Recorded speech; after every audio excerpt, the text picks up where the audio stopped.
guys, Mark here with Wolters World. We're in Chicago, Illinois, in front of the Buckingham Fountain, and you can see a little bit of the Chicago skyline out there behind me. Now, I've spent the last 2 months driving around the U.S., being a tourist again in my home country, as I've lived outside the U.S. for about 12 years now. And as I've been going around, I've seen all kinds of beautiful things in the U.S. that definitely you should come check out and see. Now, there's been stuff I've loved, and there's been stuff I've hated. So that's what today's video is all about, is the 5 things that a tourist, this isn't about politics or economics or anything like this, this is tourists, 5 things a tourist will love and hate about coming to the U.S., okay? Now, the first thing I want to talk about is, obviously, I like to go with the bad news first, and guys, if you want to bash the U.S. and stuff like that, hey, this isn't the place for it. These are things, tourist tips and stuff like that. Now, the first thing you're going to hate is when you come here is the sales tax. I know in Europe, whenever we have our prices and stuff like that, you know, it says €1, it's €1. Here in the U.S., if it says it's $1, well, it's not $1. You have to add on the sales tax, or the VAT. Okay, so if you're going to McDonald's, you know, if you're in Germany, you get the Euro menu, it's €1. Here, you go to the dollar menu, you think, oh, it's $1. I have $1, I can get my cheeseburger. Wrong.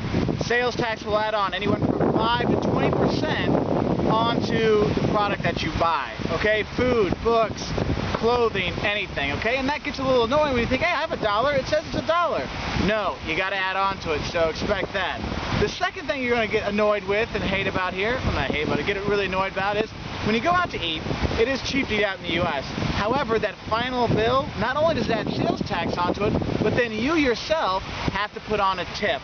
Because guys, if you go to restaurants in the U.S., now that's a restaurant when they have table service, they bring the food to your table, okay, or a bar, you have to tip them. You have to give them extra money, like Trinkgeld in German, tipping.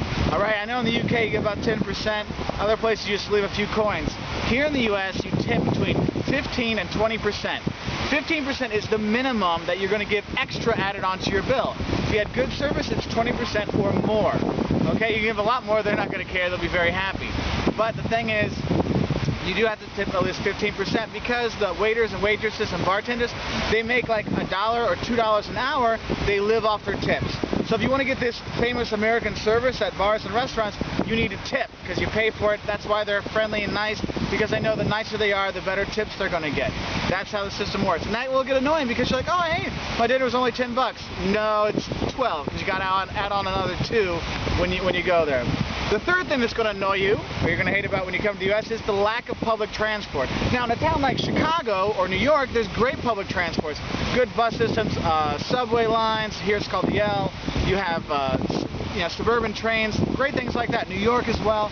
But then if you get to smaller cities, medium-sized cities, things like that, the public transport network really gets down low. And if you're in a smaller city, 100,000 people, or 150, 200,000 people or less, sometimes you have basically nothing or just very few lines. So you're kind of stuck without any public transport. So you got to find your own way around. And of course that limits where you can go and what you can see when you're in this beautiful country. Okay? Also, other things about public transport is sometimes later on in the day and in the evening you don't feel safe. Even in a town like Chicago, you're like, you know what? Maybe I'm not going to take the L out someplace. Okay? Number 4, and things you're not going to like about traveling in the U.S. are the distances between the sites. Now, if you go into the northeast U.S., there's a lot of cute towns, you know, right by each other, because that's kind of where the country started. But the farther you get out west, the bigger the distances there are between cities, you know, or major metropolitan areas that you want to see, you know.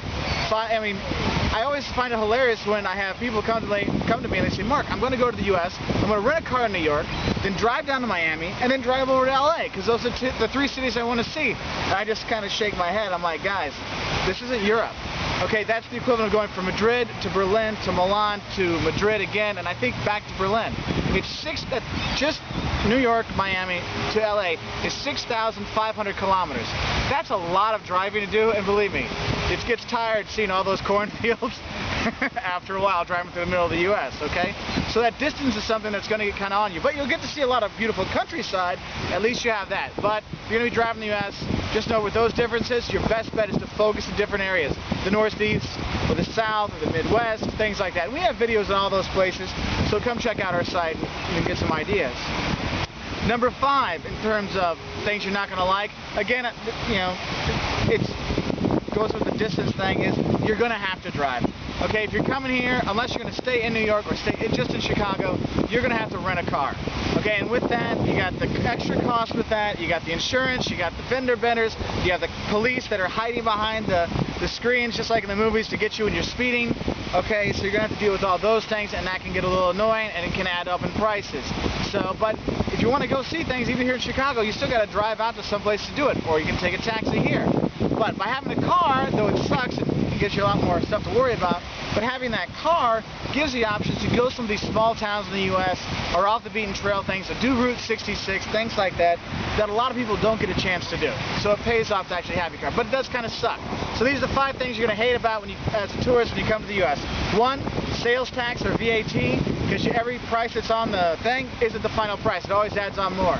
2, having to tip when you go out to eat or drink. It's 15%, 15 to 20%. Number 3, the lack of public transportation. Number 4, the big distances between the major cities. 5 of this is the fact that you're going to have to drive. And I apologize for the wind. I mean, it is Chicago. This is the windy city, so I'm assuming you'll get over it. Now, those are things you're going to get kind of annoyed with as a tourist in the U.S. But what are you going to love? I mean, there's so much to love about the U.S. I mean, it's crazy.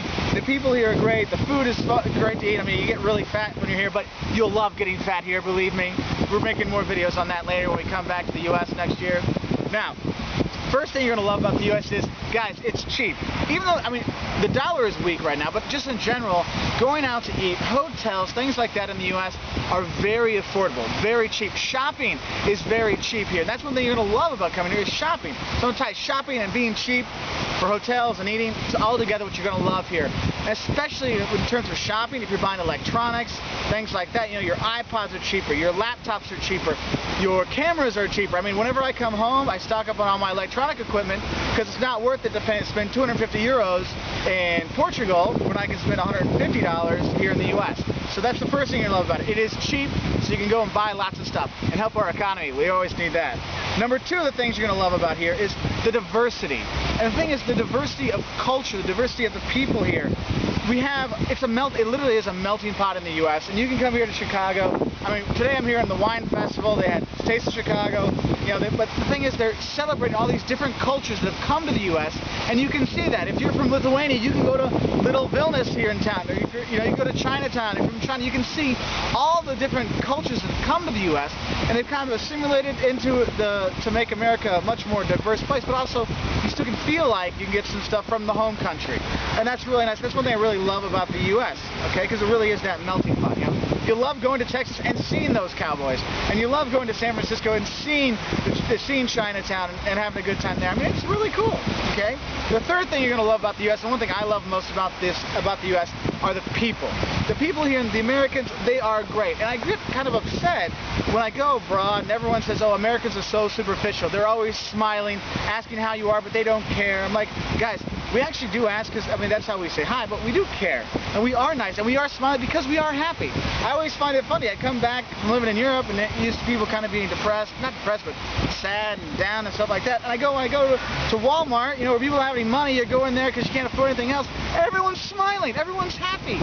People here in the U.S. are lovely. They're wonderful. They're going to help you out when they find out you're a foreigner. They're going to say, hey, where are you from? And they go, oh, my uncle was from there. Oh, yeah. And they'll try to, you know, figure out if they know anything from your country. And it's really kind of cool because the people are so friendly here. And I really love it. That's one of the things I really miss about the U.S. living here, is just the fact that people are very, very friendly. And they're not fake. They are friendly. It's not superficial. They are that nice, okay? Now, of course, different places you go, they are nice. You know, you go to New York, they're not as nice as you come here to the Midwest or the South, things like that. Number 4 and things you're going to love, the cities and the towns. Guys, Chicago is one of the greatest cities in not just the U.S., but in the world, with the skyscrapers and the food and the culture. We have museums, we have aquariums, we have all kinds of stuff. We have a lake right over here to go sailing on, sports. Guys, you can go to any of these big cities in the U.S., they offer flights to, and you're going to have a great time learning all about the U.S., seeing all the things that are on offer there, and it is great. And then on the other side, you have all the small towns as well. So you go down Route 66, you drive down and you see the world's largest ball of yarn, or you eat Taylor's chili, you know, in some little inn in Carlinville, Illinois, just like a little small town. You see this big diversity of people, you know, and it's just, diversity of the cities and towns, the culture of the cities and towns, and see how different they are, but still in some ways how the people are the same. And then number 5, the things you're going to love about the U.S. And that's where I've been driving this summer. Well, I drove as far as going from New York to Miami to LA, and guys, believe me, you get so burned out of that much driving. But guys, the beauty of the land of America, whether it's the deserts in the Southwest, the Rocky Mountains, the Smoky Mountains, the Great Lakes, the Great Plains, the swamps by Savannah, or the marshes by Savannah, or the swamps in Louisiana. Guys, America has the most amazing diversity of nature out there that you can enjoy, whether it's going to Monument Valley or Yosemite National Park, seeing Old Faithful go off, Yellowstone. I mean, guys, there's so much out there to see, and you're going to love that diversity of just geography and nature that you're going to see here in the U.S. And it is amazing. So what are the 5 things you're going to love when you're here in the U.S.? 1, it's cheap to stay, to eat, and to shop. Do a lot of shopping. 2, the diversity of the cultures here in the U.S. and how they melted together. 3, the wonderful people, the wonderful Americans that are here. They're going to help you have a good time. 4, the diversity between the cities and the towns in the U.S. and how much fun you can have either in a big city or a small town. And number 5, the beauty of America. Guys, it is a beautiful country, and I want you to come enjoy it. If you want to learn more about traveling in the U.S. or Europe or South America, whatever, check out our site at www.woltersworld.com. We have all kinds of language videos as well. If you want to learn Spanish or Portuguese or learn English, we have it all there. So, have a great time. Come visit the U.S. There's wonderful people here, especially here in Chicago, one of my top 10 towns in the U.S. You notice that fountain right there? That's the fountain from Married with Children. Bye.